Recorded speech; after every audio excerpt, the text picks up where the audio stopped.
사람에게서 듣고 보고 깨달은 마음이 만약에 없다면 사람은 동물과 같은 삶을 살아갈 수밖에 없습니다. 동물의 삶 뭡니까? 먹고 자고 싸고 또 교미, 이런 동물의 삶, 육신적인 것, 정력적인 것, 본능적인 것, 이렇게밖에 살 수 없다는 것입니다. 하지만 하나님의 형상을 입은 우리 사람은 하나님과 같이 하나님의 영으로 생각할 수 있고 또 깨달을 수 있고 또 깨달은 바를 행할 수도 있고 지킬 수도 있고 또 그것으로 말미암아 하나님께서 우리에게 주신 그 모든 축복을 받게 된다는 사실입니다. 지금 현대 시대는 어떻습니까? 모든 사람들은 하나님의 형상을 잃어버리고 참으로 동물과 같은 삶, 짐승과 같은 삶을 살아가고 있습니다. 하지만 예수님께서 이 땅에 오셔서 우리에게 하나님의 복을 주시고 또 천국의 비밀을 알게 하셔서 우리들로 하여금 그 모든 것을 회복할 수 있도록 우리에게 은혜와 사랑으로 함께 하실 줄 믿습니다. 듣는 귀와 보는 눈, 듣는 귀와 보는 눈입니다. 오늘 말씀 듣는 귀와 보는 눈은 뭡니까? 듣는 귀는 뭐예요? 듣는 귀는 주님의 말씀을 듣고 우리가 깨닫는 것입니다. 하지만 사람들은 그것을 듣기보다는 주님의 말씀을 듣기보다는 세상 말을 듣기를 원합니다. 세상 지식을 갖기를 원합니다. 학문, 과학, 세상을 더 알기를 원하는 것입니다. 하지만 말씀을 분명히 우리가 그리스도의 말씀을 듣지 못하면 우리의 영은 살 수가 없고 오직 세상 것들, 미친 것으로 살아갈 수밖에 없다는 것을 말씀해 주고 있습니다. 그래서 지금의 시대는 구원을 전해도 듣는 귀가 없고 진리를 선포해도 깨닫지 못하는 영혼들 뭡니까? 지금 현대인들은 물질 만능 시대, 인본주의 시대, 오직 자기 안에서 개인적인 삶, 나만 잘 되는 삶, 나만 만족하는 삶, 그런 삶을 살아가고 있습니다. 그래서 주님이 우리에게 주시려는 것을 받기 위해서는 우리에게 듣는 귀가 있어야 되는데 그 듣는 귀를 열기 위해서는 오직 우리가 주님의 말씀 앞에 겸허하게 겸손하게 내 자신을 낮춰 된다는 것입니다. 오늘 말씀은 마태복음 13장은 비유를 말씀하는 비유장입니다. 예수님께서 씨 뿌리는 비유로 말미암아 세상에 주님의 말씀을 뿌려도 듣지 못하는 자, 환경으로 넘어지는 자, 돌짝박 같은 마음을 소유하고 그 말씀을 받지 못하는 자.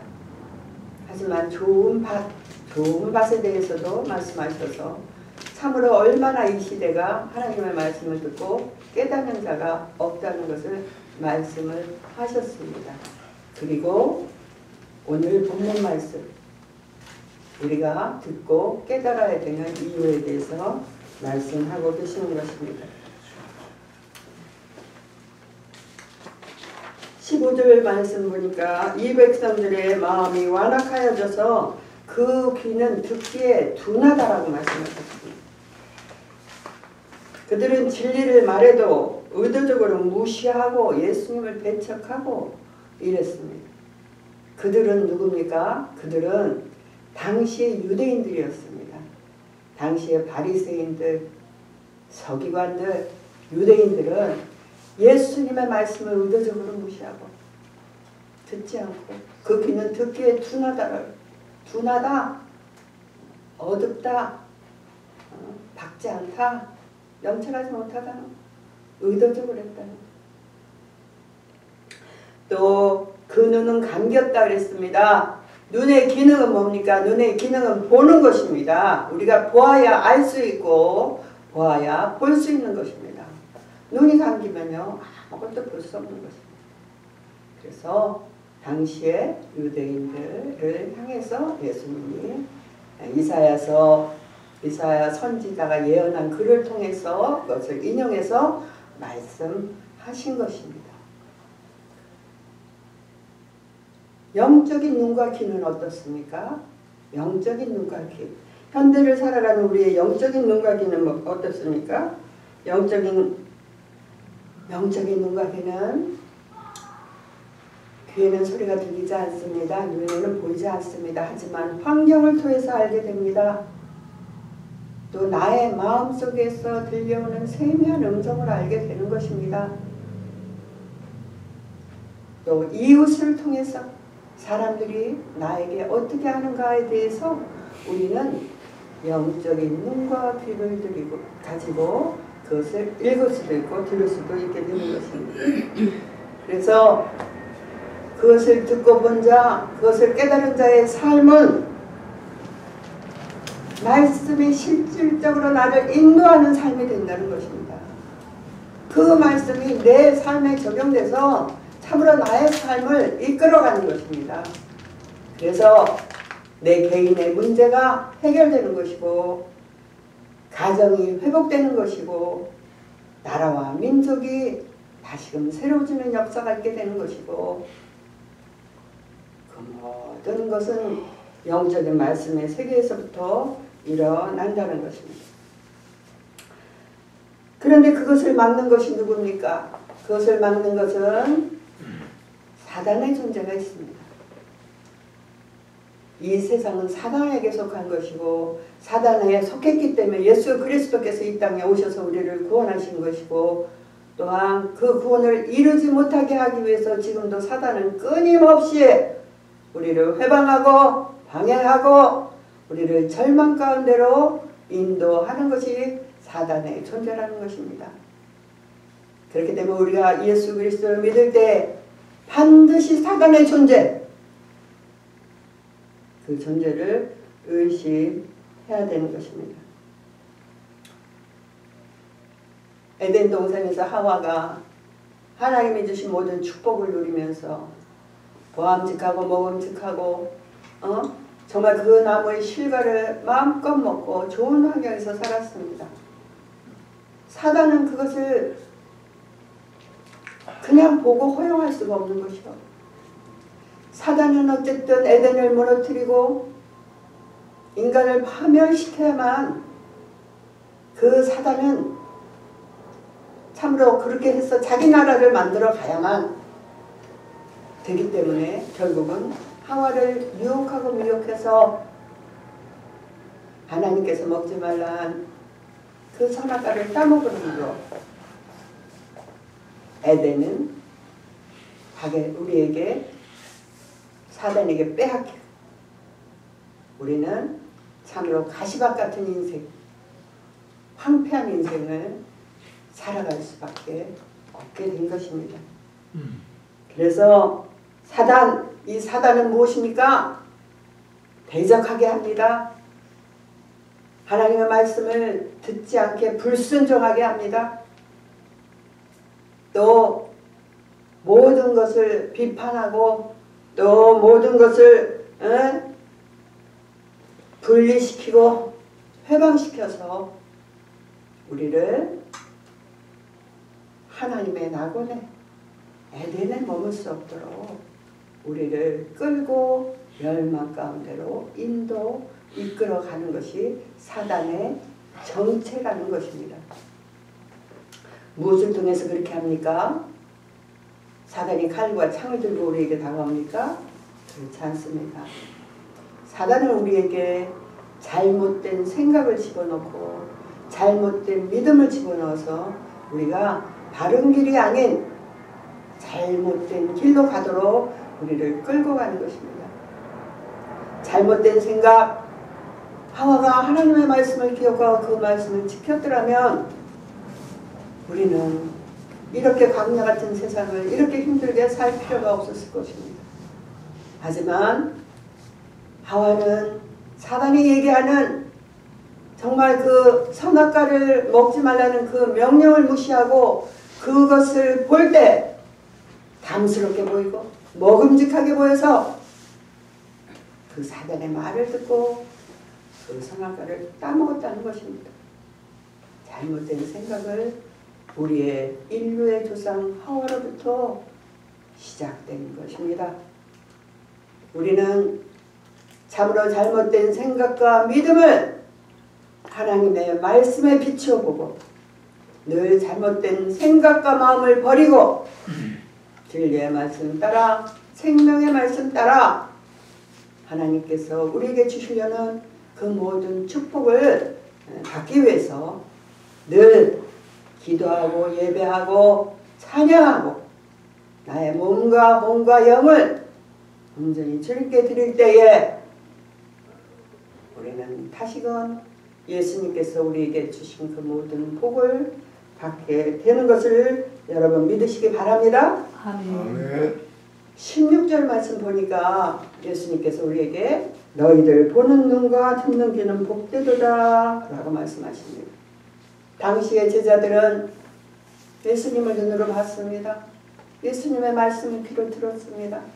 예수님이 그들을 향해서 복되다라고 말씀하십니다. 하지만 제자들은 복이 복인 줄 알지 못하고 있었습니다.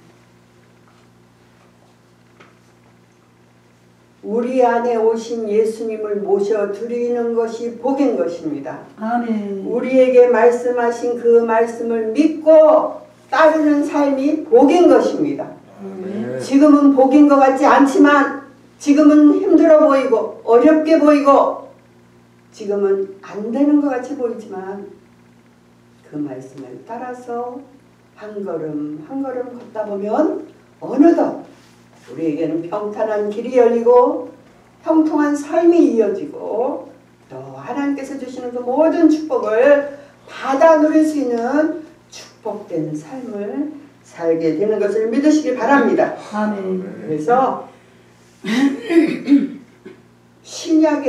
우리 신약의 그 성도들의 우리 믿는 우리들의 실제적인 구원은 오직 주님으로 예수님으로 말미암는 것입니다. 구약에서는요 하나님을 믿고 하나님을 예배하고 하나님의 말씀을 따라 살았던 많은 선지자가 의인이 있었습니다. 하지만 예수님 오늘 그들은 보고자 하는 걸 보지 못했다라고 말씀하십니다. 오늘 구원의 실제이신 예수님, 그 구원의 실제이신 예수님이 우리에게 계시하고 말씀하신 것을 받아들일 때에 우리의 영혼은 참으로 복받은 영혼으로 살아가게 되는 것입니다. 그래서 신앙의 성장이라는 것은 하나님의 말씀을 듣고 그 말씀이 내 마음에 부딪혀서 깨닫고 그 깨달은 말씀을 붙잡고 우리가 살려고 노력하는 삶, 그것이 나에게 신앙의 성숙을 가져오게 되는 것입니다. 즉 신앙의 말씀을 들을 때 우리는 겸손해집니다. 더욱더 지혜로운 말씀을 받아들여서 내 영혼이 점점 부여해지는 것입니다. 반대로 교만한 심령은 진리에 대한 불감증으로 끝끝내 멸망에 이르게 되는 것입니다. 그래서 듣고 깨닫는 자와 듣고 깨닫지 못하는 자의 차이는 이렇게 엄청난 차이를 가지고 오는 것입니다. 우리는 말씀을 통해서 복의 근원 되신 예수님을 만나야 되는 것입니다. 요한복음 20장 29절 말씀에 예수님 말씀하셨습니다. 보지 못하고 믿는 자가 복되다라고 말씀하십니다. 우리를 향하여 말씀하십니다. 보지 못하고 예수를 믿는 우리가 받을 복에 대해서 예수님 말씀하고 계시는 것입니다. 복의 근원 되신 예수님, 모든 복의 근원 되신 예수님입니다. 그 복의 근원 되신 예수님을 믿고 내가 마음에 받아들이고 참으로 이 세상을 바라보지 않고 세상을 따라가지 않고 오직 십자가의 은혜와 나를 구속하신 그 사랑을 따라갈 때에 우리는 한 걸음 한 걸음 한 걸음 에덴으로 다시 복귀하게 되는 거고 하나님 자녀로 다시 하나님의 자녀된 그 축복으로 우리는 살아가게 되는 것입니다. 이 사실을 여러분 꼭 기억하시고 내 삶에서 내가 보는 눈과 듣는 귀를 주신 하나님, 이 보는 눈과 듣는 귀를 가지고 세상 것을 듣지 않고 세상을 보지 않고 참으로 주님의 말씀을 듣고 깨달아서 참으로 주님께서 우리에게 주신 그 영생의 복, 영원한 복을 누리고 살아갈 수 있도록 여러분 날마다 기도해야 되는 것입니다. 그래서 예수님이 우리에게 주시려는 것들, 그것은요 우리의 머리와 우리의 생각으로는 측량할 수가 없는 것입니다. 이 시대, 어려운 시대에 참으로 보는 것도 듣는 것도 없는 이 시대에 전도하기가 얼마나 힘들지, 말씀 전하기가 얼마나 힘들지. 교회들은 비어있고요, 성도들은 떠나가고요. 왜요? 예수님보다는 물질만은 만몬이라는 신이 더 가깝게 있다고 생각하기 때문입니다. 이러한 시대를 우리는 살아가고 있습니다. 여러분 기도하지 않으면, 여러분 끝까지 예수님을 붙들고 승리하지 않으면 여러분은 사단의 계략과 사단의 방해와 사단의 공격으로 반드시 낭패할 수 없다는 것을 꼭 기억하시고, 우리가 육신을 벗는 날까지, 우리가 하나님을 만나는 그날까지 사단도 끊임없이 우리를 공격한다는 사실을 기억하시고 기도하시고 마음의 고삐를 놓지 마시고 생각을 지키시고 그리고 주님께로 한 걸음 한 걸음 나아가는 저와 여러분 되시기를 예수의 이름으로 축원합니다. 아멘. 그래서 영적인 바리새인이 있는 이 시대에 참으로 우리는 오직 영적인 주님의 성도들로서 승리하는 저와 여러분 되시기를 간절히 축원드리며 이 시간 우리 들으신 말씀을 가지고 기도하는 시간 되겠습니다. 주여 삼창하시고